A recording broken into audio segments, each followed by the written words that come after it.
ಅತ್ಯವಶ್ಯಕ ಸೇವೆಗಳಲ್ಲಿರುವವರನ್ನ ಹೊರತುಪಡಿಸಿದರೆ ಬೇರೆ ಯಾರು ಹೊರಗಡೆ ಬರುವಂತಿಲ್ಲ.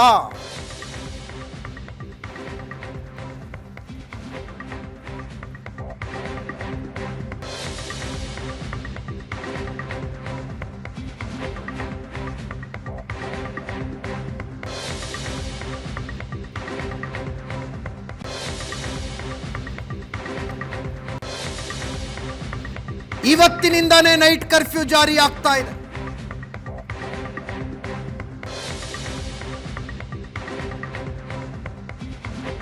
ಕೊರೋನಾ ಕಂಟ್ರೋಲಿಗೆ ಬಂತು, ಎಲ್ಲ ನಾರ್ಮಲ್ ಆಯಿತು ಅನ್ನುವಾಗ ಆಫ್ರಿಕಾದಿಂದ ಬಂದ ಆತಂಕಕಾರಿ ಸುದ್ದಿ ಒಮಿಕ್ರಾನ್ ಅನ್ನುವ ಹೊಸ ಮ್ಯೂಟಂಟ್ ಹುಟ್ಟಿಕೊಂಡಿದೆ. ಹಿಂದಿನ ಎಲ್ಲ ಮ್ಯೂಟಂಟ್ಗಳಿಗಿಂತಲೂ ಹೆಚ್ಚು ಸಾಂಕ್ರಾಮಿಕವಾಗಿದೆ.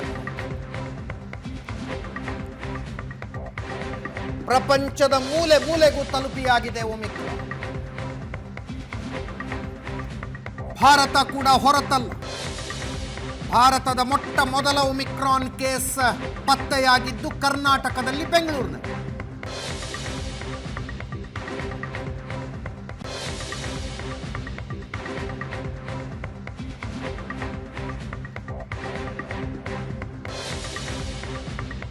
ಇದರ ನಿಯಂತ್ರಣಕ್ಕೆ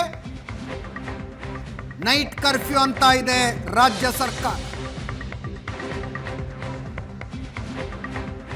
ನೈಟ್ ಕರ್ಫ್ಯೂ ಪರ ಎಷ್ಟು ಜನ ಇದ್ದಾರೋ ಅಷ್ಟೇ ಜನ ಇದರ ವಿರುದ್ಧ ಕೂಡ ಇದ್ದಾರೆ. ನೈಟ್ ಕರ್ಫ್ಯೂ ಅಂದಾಗಲೆಲ್ಲ ಕೇಳಿ ಬರುವ ಸಾಮಾನ್ಯ ಪ್ರಶ್ನೆ, ಕೊರೋನಾ ವೈರಸ್ ರಾತ್ರಿ ಮಾತ್ರ ಹರಡುತ್ತಾ?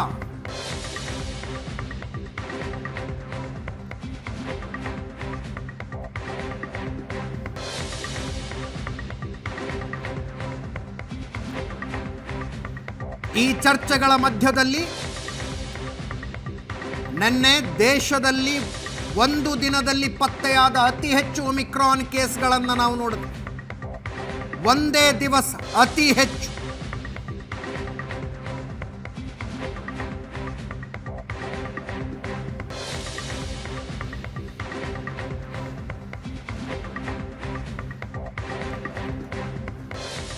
ನೈಟ್ ಕರ್ಫ್ಯೂ ಹೊಸ ವರ್ಷಾಚರಣೆಯ ಸಂದರ್ಭದಲ್ಲೂ ಜಾರಿಯಲ್ಲಿರುತ್ತೆ.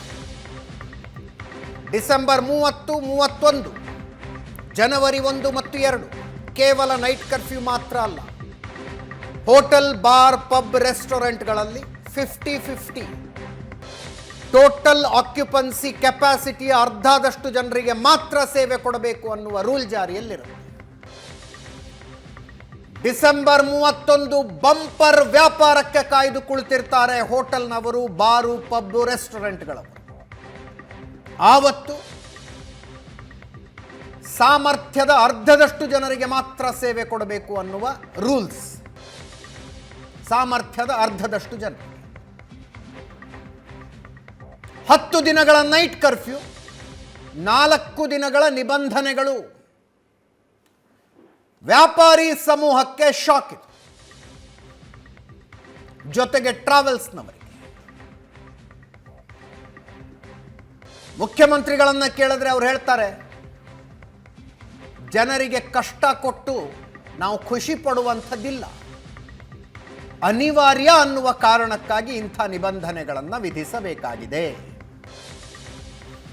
ಕರ್ನಾಟಕ ನೈಟ್ ಕರ್ಫ್ಯೂ ಘೋಷಣೆ ಮಾಡೋದಕ್ಕಿಂತ ಮುಂಚೆ ದೇಶದಲ್ಲಿ 9 ರಾಜ್ಯಗಳ ಘೋಷಣೆ ಮಾಡಿದ್ವು. 9 ರಾಜ್ಯಗಳು. ಕರ್ನಾಟಕದಲ್ಲಿ ಅಟ್ಲೀಸ್ಟ್ ಕ್ರಿಸ್ಮಸ್ ಆಚರಣೆಗೆ ಅವಕಾಶ ಇದೆ, ಮಹಾರಾಷ್ಟ್ರದಲ್ಲಿ ಅದು ಕೂಡ ಇಲ್ಲ. ಅತಿ ಹೆಚ್ಚು ಒಮಿಕ್ರಾನ್ ಕೇಸ್ಗಳ ದೆಹಲಿಲಿವೆ. ದೆಹಲಿ ಬಿಟ್ಟರೆ ಮಹಾರಾಷ್ಟ್ರದಲ್ಲೇ ಇರುವಂಥದ್ದು. ಸ್ಟ್ರಿಕ್ಟ್ ರೂಲ್ಸ್ ಜಾರಿಗೆ ಬಂದಿದೆ. ಇವತ್ತು ಆರೋಗ್ಯ ಸಚಿವರು ಏನು ಹೇಳಿದ್ರು ಮತ್ತು ನೈಟ್ ಕರ್ಫ್ಯೂನ ಹೆಂಗೆ ಜಾರಿ ಮಾಡ್ತೀವಿ ಅನ್ನೋ ವಿಷಯದಲ್ಲಿ ಬೆಂಗಳೂರು ಪೊಲೀಸ್ ಕಮಿಷನರ್ ಕಮಲ್ ಪಂತ್ ಏನು ಹೇಳಿದ್ರು ಅಂತ ಕೇಳಿ. ಈಗ 10 ಗಂಟೆ ನಡೀತಾ ಇದೆ. ಮೊದಲನೇ ಹಂತ, ಎರಡನೇ ಹಂತದಲ್ಲಿ ಕಂಪ್ಲೀಟ್ ಲಾಕ್ಡೌನ್ ಆಗಿತ್ತು.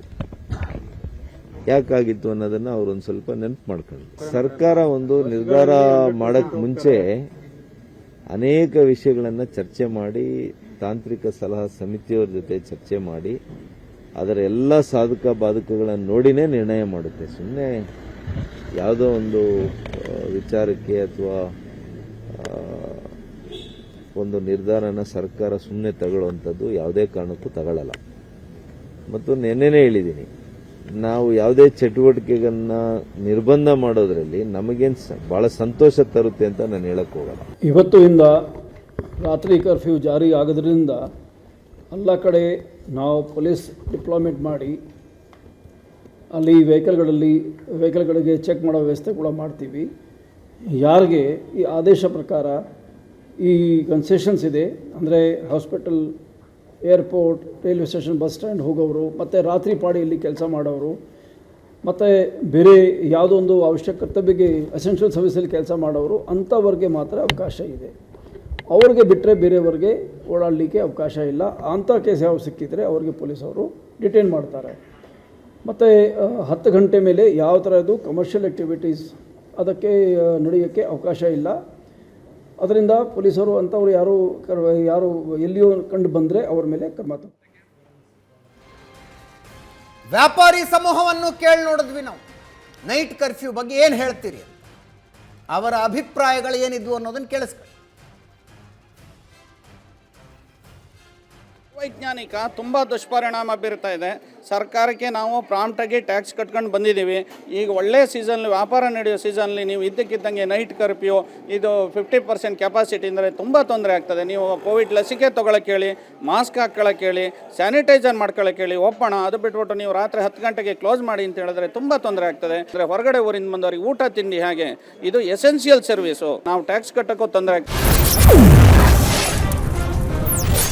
ಕೊರೋನಾ ಅನ್ನೋದು ಬರೀ ಹೋಟೆಲಲ್ಲಿ ಮಾತ್ರ ಬರುತ್ತಾ, ಅಥವಾ ರಾತ್ರಿ 10 ರಿಂದ 5 ಗಂಟೆವರೆಗೆ ಮಾತ್ರ ಇದೆಯಾ? ಬೆಳಿಗ್ಗೆ ಹೊತ್ತು ನೋಡಿ, ಬಸ್ಗಳಲ್ಲಿ ನೋಡಿ ತುಂಬಿ ತುಳುಕ್ತಾ ಇದೆ, ಅಥವಾ ಮೆಟ್ರೋ ಟ್ರೈನ್ ನೋಡಿ ಅಲ್ಲಿ ತುಂಬಿ ತುಳುಕ್ತಾ ಇದೆ. ಸರ್ಕಾರದ ಯಾವುದೇ ಸಂಸ್ಥೆ ಆಫೀಸ್ಗಳಲ್ಲಿ ನೋಡಿ ಜನ ತುಂಬಿ ತುಳುಕ್ತಾ ಇದ್ದಾರೆ. ಈ ಹೋಟೆಲ್ಗಳಲ್ಲಿ ಹಬ್ಬ ಅಂದರೆ ಒಂದು ಹೋಟ್ಲಲ್ಲಿ ಒಂದು 50 ರಿಂದ 60 ಜನ ಕೂತ್ಕೊಂಡು ಊಟ ಮಾಡ್ಬೋದು. ಹಬ್ಬ ಅಂದರೆ 100 ಜನ ಕೂತ್ಕೊಂಡು ಊಟ ಮಾಡ್ಬೋದು. ಅದಕ್ಕೆ ನೀವು 50% ಮಿತಿ ಹಾಕಿಬಿಟ್ಟು ಯಾಕೆ ಈ ರೀತಿ ಟಾರ್ಗೆಟ್ ಮಾಡ್ತಾ ಇದ್ದೀರಾ? ನಾವು ವ್ಯಾಪಾರನ ತುಂಬ ಇರುತ್ತೆ, ಹಂಗಿರುತ್ತೆ ಅಂತ ನಾವು ಏನೇನೋ ನಮ್ಮ ಎಕ್ಸ್ಪೆಕ್ಟೇಷನ್ನೇ ಬೇರೆ ಇರುತ್ತೆ. ಹಾಗಾಗಿ ಮಧ್ಯದಲ್ಲಿ ಸಡನ್ನಾಗಿ ಈಗ ಬಂದು ನೀವು ಅದನ್ನು ಮಾಡಬೇಕು, ಇದನ್ನು ಮಾಡಬೇಕು, ನೈಟ್ ಕರ್ಫ್ಯೂ ಮಾಡಬೇಕಂದ್ರೆ ನಮಗೂ ತೊಂದರೆನೇ, ಟೂರಿಸ್ಟ್ಗಳಿಗೂ ತೊಂದರೆನೇ ಸರ್. ಅಕಸ್ಮಾತ್ ಅವ್ರು ಏನಾರು ಹೋಗ್ಬೇಕಂದ್ರೆ ಎಲ್ಲಿಗೆ ಹೋಗ್ತಾರೆ, ಏನು ಮಾಡ್ತಾರೆ? ಹಾಗಾಗಿ ಇದು ಮಾಡೋದು ತೊಂದರೆ ಆಗುತ್ತೆ ಅಂತ ಹೇಳ್ತಾ ಇದ್ದೀನಿ. ನಾವೀಗ ಬೇರೆ ಕಡೆಯಿಂದ ಬಂದಿದ್ದೇವೆ. ಈಗ ಆಲ್ ಆಫ್ ಸಡನ್ ಈಗ ನಮಗೆ ಎಲ್ಲಾದರೂ ನೈಟ್ ಕರ್ಫ್ಯೂ ಹೇರಿದಾಗ ನಾವು ಎಲ್ಲಿ ಹೋಗೋದು, ಎಲ್ಲಿ ಉಳ್ಕೊಳ್ಳೋದು, ನಾವು ರಿಟರ್ನ್ ಹೋಗ್ಲಿಕ್ಕೆ ಆಗೋದಿಲ್ಲ. ಇದೆಲ್ಲ ತುಂಬ ಸಮಸ್ಯೆಗಳಾಗ್ತದೆ. ಆ್ಯಕ್ಚುಲಿ ನಡೆಯೋದಂದರೆ ನ್ಯೂ ಇಯರ್ ಮತ್ತು ಕ್ರಿಸ್ಮಸ್ಸಿಗೆ ತುಂಬ ಚೆನ್ನಾಗಿ ನಡೀತದೆ, ತುಂಬ ಆಸೆ ಇಟ್ಕೊಂಡಿದ್ದು. ಆದರೆ ಇವ್ರು ಮಾಡಿರೋ ಲಾಕ್ಡೌನಿಂದ, ಕರ್ಫ್ಯೂಯಿಂದ ಹೇಳಿರೋದು 10 ಗಂಟೆ 9 ಗಂಟೆಗೆ ಪೊಲೀಸವ್ರು ಬಂದು ಸ್ಟಾರ್ಟ್ ಮಾಡ್ತಾರೆ ಕ್ಲೋಸ್ ಮಾಡಿಸೋದು. ತುಂಬ ಬೇಜಾರಾಗೈತೆ ಸರ್. ಅದರಿಂದ ಅನ್ಫಾರ್ಚುನೇಟ್ಲಿ ಯಾರ್ಯಾರೋ ಬಂದು ಇವ್ರು ಮುಗಿಸ್ಕೊಂಡ್ರು, ಆದರೆ ಅದು ಕಷ್ಟ ನಾವು ಪಡ್ತಾ ಇದ್ದೀವಿ ಸರ್, ಅಷ್ಟೇ. ಹಲವು ಜನ ವ್ಯಾಪಾರಿಗಳನ್ನು ಮಾತಾಡಿಸಿದ್ವಿ. ಒಬ್ಬರು ಕೂಡ ನೈಟ್ ಕರ್ಫ್ಯೂ ಬೇಕು ಅನ್ನೋ ಮಾತನ್ನು ಹೇಳಿಲ್ಲ. ನೆನ್ನೆ ಉಡುಪಿಲಿ ಒಬ್ಬರು ಒಳ್ಳೆ ನಿರ್ಧಾರ ಇದು, ನೈಟ್ ಕರ್ಫ್ಯೂ ಬರಲಿ ಅಂತ. ಒಂದು ಗಾದೆ ಮಾತಿದೆ, ಹರ್ಷದ ಕೂಳಿಗೆ ವರ್ಷದ ಕೂಳು ಕಳ್ಕಬಾರ್ದು ಅಂತ. ಉತ್ತರ ಕರ್ನಾಟಕದವ್ರಿಗೆ ಅರ್ಥ ಆಗುತ್ತೆ. ಅದರ ಅರ್ಥ, ಇವತ್ತು ಒಂದು ದಿವಸ ಮೃಷ್ಟಾನ್ನ ಭೋಜನ ಸಿಗುತ್ತೆ ಅನ್ನೋ ಕಾರಣಕ್ಕೆ ಇಡೀ ವರ್ಷ ಸಿಗುವ ಸಾಮಾನ್ಯ ಊಟ ಕಳ್ಕಬಾರ್ದು. ಇದನ್ನು ವ್ಯಾಪಾರಿ ಸಮೂಹ ಅರ್ಥ ಮಾಡಿಕೊಳ್ಳಬೇಕಾ? ಸರ್ಕಾರ ಕೂಡ ನಿಬಂಧನೆಗಳನ್ನು ತರೋದಾದರೆ ಮೊದಲು ರಾಜಕೀಯ ನಿಬಂಧನೆಗಳನ್ನು ತರಬೇಕು. ಪೊಲಿಟಿಕಲ್ ಪಾರ್ಟಿಗಳ ಆಕ್ಟಿವಿಟೀಸ್ಗಳ ಮೇಲೆ ನಿಬಂಧನೆಗಳನ್ನು, ಕಠಿಣ ನಿರ್ಬಂಧಗಳನ್ನು ಹೇರಬೇಕು. ಆಮೇಲೆ ಜನಸಾಮಾನ್ಯರಿಗೆ ಹೇರುವಂಥದ್ದು. ನಾವು ಪಾಲಿಸ್ತಾ ಇದ್ದೀವಿ, ನೀವು ಪಾಲಿಸಿ ಅಂತ. ಯಾಕೆ ಸೀದಾ ತಂದು ಜನಸಾಮಾನ್ಯರ ಮೇಲೆ ಹೇರ್ತೀವಿ? We don't have any stand on this. ಯಾವುದೇ ನಿಲುವನ್ನು ತೆಗೆದುಕೊಳ್ಳದೆ ಸ್ಟೇಕ್ ಹೋಲ್ಡರ್ಗಳನ್ನು ಮಾತಾಡಿಸ್ತೀವಿ, ಅವರೇನು ಹೇಳ್ತಾರೆ ಅಂತ. ನಮ್ಮ ಜೊತೆಗೆ ಚಂದ್ರಶೇಖರ್ ಹೆಬ್ಬಾರ್ ಅವರು ಇದ್ದಾರೆ, ಹೋಟೆಲ್ ಮಾಲೀಕರ ಸಂಘದ. ಕಾರ್ಯಕ್ರಮಕ್ಕೆ ಸ್ವಾಗತ ಹೆಬ್ಬಾರ್ ಅವರೇ. ಕೆಲವೇ ಕ್ಷಣಗಳಲ್ಲಿ ಉಲಾ ಓಬರ್ ಒಕ್ಕೂಟದಿಂದ ತನ್ವೀರ್ ಪಾಷಾ ಅವರು ನಮ್ಮ ಜೊತೆಗಿರ್ತಾರೆ. ಡಾಕ್ಟರ್ ಪ್ರದೀಪ್ ವೈದ್ಯರು ನಮ್ಮ ಜೊತೆಗಿದ್ದಾರೆ, ಮತ್ತು ಡಾಕ್ಟರ್ ಮುಜಾಹಿದ್ ಇನ್ನೊಬ್ಬ ವೈದ್ಯರು ಕೂಡ ನಮ್ಮ ಜೊತೆಗಿದ್ದಾರೆ. ಎಲ್ಲರನ್ನೂ ಮಾತಾಡಿಸ್ತೀವಿ. ಡಾಕ್ಟರ್ ಮುಜಾಹಿದ್ ಇವರಿಂದ ಚರ್ಚೆಯನ್ನು ಆರಂಭಿಸ್ತೀನಿ. ಮುಜಾಹಿದ್ ಅವರೇ, ವೈದ್ಯ ಪ್ರತಿನಿಧಿಯಾಗಿ ತಮ್ಮ ಅಭಿಪ್ರಾಯದಲ್ಲಿ ಜನ ಒಬ್ಬರನ್ನೊಬ್ಬರು ಮೀಟ್ ಮಾಡ್ದಂಗೆ ಸಾಧ್ಯ ಆದಷ್ಟು ಜನಸಂದಣಿ ಕಡಿಮೆ ಆಗ ಹಂಗೆ ನೋಡ್ಕೊಳ್ಳಿ ಅನ್ನೋದು ತಮ್ಮ ಸಲಹೆ ಆಗಿರುತ್ತೆ. ನೈಟ್ ಕರ್ಫ್ಯೂ ಮಾಡ್ತೀರಾ, ಪಬ್ಬು ಬಾರ್ಗಳಿಗೆ ರಿಸ್ಟ್ರಿಕ್ಷನ್ ಹಾಕ್ತೀರಾ, that is all left to government. ನಿಮ್ಮ ಕನ್ಸರ್ನ್ ಇರೋದು ಜನ ಒಂದು ಕಡೆ ಜಾಸ್ತಿ ಸೇರದೇ ಇರೋ ಹಂಗೆ ನೋಡ್ಕೋಬೇಕು, ಆವಾಗ ನಮ್ಮ ಮೇಲೆ ಬರ್ಡನ್ ಆಗಲ್ಲ. Am I right? Yes, absolutely correct, sir. ಹಾಗಾದರೆ ನೈಟ್ ಕರ್ಫ್ಯೂ ಸರಿನಾ ತಪ್ಪಾ? ಸರ್, ಈಗ ಸಿಚುವೇಶನ್ ಹೇಗಿದೆ ಅಂದ್ರೆ, ಈಗ ಎನಿಮಿ ಈಸ್ ಫೇಸ್ಲೆಸ್ ಅಂತ ಹೇಳ್ತಾರಲ್ಲ, ಹಂಗಾಗ್ಬಿಟ್ಟಿದೆ. Covid first of all is a new infection, new virus. ಎಲ್ಲರಿಗೂ COVID-19 ಬಂತು, ಆಮೇಲೆ we seen lot of tragedy. ಈಗ ಒಮಿಕ್ರಾನ್ ಅಂತ ಇದು ಲಾಂಚ್ ಆಗಿದೆ, should say launch or should say tragic entry November ಅಲ್ಲಿ ಆಫ್ರಿಕಾದಲ್ಲಿ ಕಾಣಿಸ್ತು. ಸಡನ್ಲಿ ಇನ್ಫೆಕ್ಟಿವಿಟಿ ರೇಟ್ ಅಂತ ಹೇಳ್ತಾರೆ, ಎಷ್ಟು ಜಾಸ್ತಿ ಇದೆ ಅಂದ್ರೆ it's spreading very very fast. Already ಇಂಡಿಯಾದಲ್ಲಿ 578 ಕೇಸಸ್ ಆಗಿದೆ, ಬೆಂಗಳೂರಲ್ಲಿ 38, ಕರ್ನಾಟಕದಲ್ಲಿ 38 ಕೇಸಸ್ ಆಗಿದೆ ವಿತ್ ಇನ್ 1 month. ಈಗ ಕ್ವೆಶ್ಚನ್ ಈಸ್, ಲಾಸ್ಟ್ ಇಯರ್ ನೀವು ನೋಡಿದ್ರೆ second wave caused massive damage. ಎಷ್ಟೋ ಡೆತ್ಸ್ ಆಯ್ತು, ಎಷ್ಟೋ ಜನಕ್ಕೆ ಸಿಕ್ಕಾಪಟ್ಟೆ ತೊಂದರೆ ಆಯ್ತು, ಪ್ರಾಣ ಕಳ್ಕೊಂಡ್ರು, ಲಾಸಸ್ ಆಯ್ತು, everything. So if U see that pattern, November December ಅಲ್ಲಿ ಸ್ವಲ್ಪ ಹಿಂಗೆ ಡಲ್ ಇತ್ತು, ಆರಾಮಾಗಿದ್ರು, ಎಲ್ಲ ರಿಲ್ಯಾಕ್ಸ್ ಆದ್ರು. ಸ್ವಲ್ಪ ನ್ಯೂ ಇಯರ್ ಬಂತು, ಓಕೆ ರಿಲ್ಯಾಕ್ಸ್ ಆಗಿದಾರೆ, I think it's over, everything ಮುಗೀತು ಅಂತ ಆರಾಮಾಗಿ ರಿಲ್ಯಾಕ್ಸ್ ಆದ್ರು. ಜಾನ್ ಫೆಬ್ ಇಂದ suddenly the wave started hitting everybody. Massive death ಶುರುವಾಯ್ತು, ಸಿಕ್ನೆಸ್ ಶುರುವಾಯ್ತು, ಇಲ್ನೆಸ್ ಶುರುವಾಯ್ತು, ಹಾಸ್ಪಿಟಲ್ಸ್ ಬೆಡ್ ಇರ್ಲಿಲ್ಲ, ಆಕ್ಸಿಜನ್ ಇರ್ಲಿಲ್ಲ, ಇವೆಲ್ಲ ಟ್ರಾಜಿಡಿ ನಾವು ನೋಡಿದೀವಿ. So the question today is, ಈಗಿರೋ ಒಮಿಕ್ರಾನ್ ಬಗ್ಗೆ ಕ್ಲಾರಿಟಿ ಯಾರಿಗೂ ಇಲ್ಲ ಅಂದ್ರೆ ಎಷ್ಟು ಸೀರಿಯಸ್ ಇದೆ ಅಂತ nobody nose. Even experts in WHO and CDC, centre for disease control, ಏನ್ ಹೇಳ್ತಾ ಇದ್ದಾರೆ ಅಂದ್ರೆ, ಒಮಿಕ್ರಾನ್ದು ಟ್ರಾನ್ಸ್ಮಿಸಿಬಿಲಿಟಿ ಅಂದ್ರೆ the speed with which it will infect is very very, ಸಾಂಕ್ರಾಮಿಕತೆ ಅನ್ಬಹುದು ಕನ್ನಡದಲ್ಲಿ. ಸಾಂಕ್ರಾಮಿಕತೆ ಬ್ರಿಲಿಯಂಟ್, ವೆರಿ ವೆರಿ ಫಾಸ್ಟ್ ಇದೆ. ಬಟ್ ಗುಡ್ ನ್ಯೂಸ್ ಅಂತ ಹೇಳಿದ್ರೆ ಏನ್ ಹೇಳ್ಬೋದು ಅಂದ್ರೆ, ಇದುವರೆಗೂ ಇನ್ಫೆಕ್ಟೆಡ್ ಆಗಿರೋ ಸಾಂಕ್ರಾಮಿಕ ಆಗಿರೋ ಮಕ್ಕಳಿರ್ಲಿ ದೊಡ್ಡವರಿರ್ಲಿ ಸೀರಿಯಸ್ ಇಲ್ನೆಸ್ ತೋರಿಸಿಲ್ಲ. ಅಂದ್ರೆ ಯಾರಿಗೂ ಪ್ರಾಣಕ ಅಪಾಯ ಇನ್ನೂ ಆಗಿಲ್ಲ, ಆ ತರ ಸೀರಿಯಸ್ ಆಗಿ ಹಾಸ್ಪಿಟಲೈಸ್ ಆಗಿಲ್ಲ. ಹೈಪ್ ಆಗಿತ್ತು ಆಫ್ರಿಕಾದಲ್ಲಿ ಲೆಸ್ ದೆನ್ 5. ಇನ್ಫ್ಯಾಕ್ಟ್ ನಾನು ನಿಮ್ಮ ಚಾನಲ್ ಅಲ್ಲೇ 1 month ಬ್ಯಾಕ್, 15 days ಬ್ಯಾಕ್ ನಾನು ಮಾತಾಡಿದ್ದೆ, ಯಾಕೆ ಆಫ್ರಿಕಾದಲ್ಲಿ ಲೆಸ್ ದೆನ್ 5 year, 5 ವರ್ಷಕ್ಕಿಂತ ಕಡಿಮೆ ಏಜ್ ಇರೋ ಮಕ್ಕಳು ಅಡ್ಮಿಟ್ ಆಗ್ತಾ ಇದ್ದಾರೆ, ಎಷ್ಟು ಜಾಸ್ತಿ ಇನ್ಫೆಕ್ಷನ್ ಆಗ್ತಾ ಇದೆ, ಯಾಕೆ ಅಂದ್ರೆ ಆಬ್ವಿಯಸ್ಲಿ ಈಗ ಹೊಸ ವೇವ್ ಬಂದಿದೆ, ಹೊಸ ವೈರಸ್ ಬಂದಿದೆ, ಒಮಿಕ್ರಾನ್, ಭಯ ತುಂಬಾ ಇದೆ. ಈಗ ನಮ್ಮ ಕ್ಲಿನಿಕ್ ಅಲ್ಲಿ, ನಮ್ಮ ಹಾಸ್ಪಿಟಲ್ ಅಲ್ಲಿ ಎಷ್ಟೋ ಪೇರೆಂಟ್ಸ್ ಎಷ್ಟು ಪ್ಯಾನಿಕ್ ಇದ್ದಾರೆ ಅಂದ್ರೆ, ಸರ್ ಇದು ಒಮಿಕ್ರಾನ್ ಏನ್ ಮಾಡ್ಬೇಕು, ಏನ್ ಮಾಡಬಾರ್ದು, ಏನಾಗತ್ತೆ, ಮಕ್ಕಳಿಗೆ ಏನೋ ಪ್ರಿವೆನ್ಷನ್ ಇದೆಯಾ, ಪ್ರೊಟೆಕ್ಷನ್ ಇದೆಯಾ, ವ್ಯಾಕ್ಸಿನೇಷನ್ ಇದೆಯಾ, ಸಾವಿರಾರು ಕ್ವೆಶನ್ಸ್ ಬರ್ತಾ ಇದೆ. ಸೊ ಆ ತರ ಈಗ ಎಕ್ಸ್ಪರ್ಟ್ಸ್ ಹ್ಯಾಂಡ್ಸ್ ಟೈಡ್ ಆಗಿದೆ, ಮೌತ್ ಈಗ ಇದು lips are sealed because clarity data ಇನ್ನೂ ಇಲ್ಲ. But that's only thing what we trying to say is, clarity ಯಾವಾಗ ಇಲ್ವೋ this might be a lull before the storm ಅಂತ ಹೇಳ್ತಾರೆ ನೋಡಿ. ಇನ್ನು ಈಗ ಅದು ದೊಡ್ಡ ಅಲೆ ಬರೋಕ್ಕಿಂತ ಮುಂಚೆ ಇರೋ ಒಂದು ವಾತಾವರಣ ಏನಾದ್ರು ಕ್ವೈಟ್ನೆಸ್ ಏನಾದ್ರು ಎಸ್ಟಾಬ್ಲಿಷ್ ಆಗ್ತಾ ಇದೆಯಾ, ಬೈ ಮಾರ್ಚ್ ಫೆಬ್ರವರಿ ಏಪ್ರಿಲ್ಗೆ ದೊಡ್ಡ ವೇವ್ ಬರುತ್ತಾ, ಡೆತ್ ರೇಟ್ ಜಾಸ್ತಿ ಆಗತ್ತಾ, ಬಿಕಾಸ್ ಇದೆಲ್ಲ ನಾವು ಪಾಠ ಕಲಿಬೇಕು. ಲಾಸ್ಟ್ ಇಯರ್ ನೋಡ್ಕೊಂಡು ಇದೆಲ್ಲ we should be prepared. So ಆ ಪಾಯಿಂಟ್ ನೋಡಿದ್ರೆ ಡೆಫಿನೆಟ್ಲಿ ಹೊಡೆತ ಎಲ್ಲರಿಗೂ ಬೀಳುತ್ತೆ sir. Definitely I can totally understand the pain of the small shop owners ಇರಲಿ, ಬಿಸ್ನೆಸ್ ಪೀಪಲ್ ಇರಲಿ. ಈ ಟೈಮಲ್ಲಿ obviously people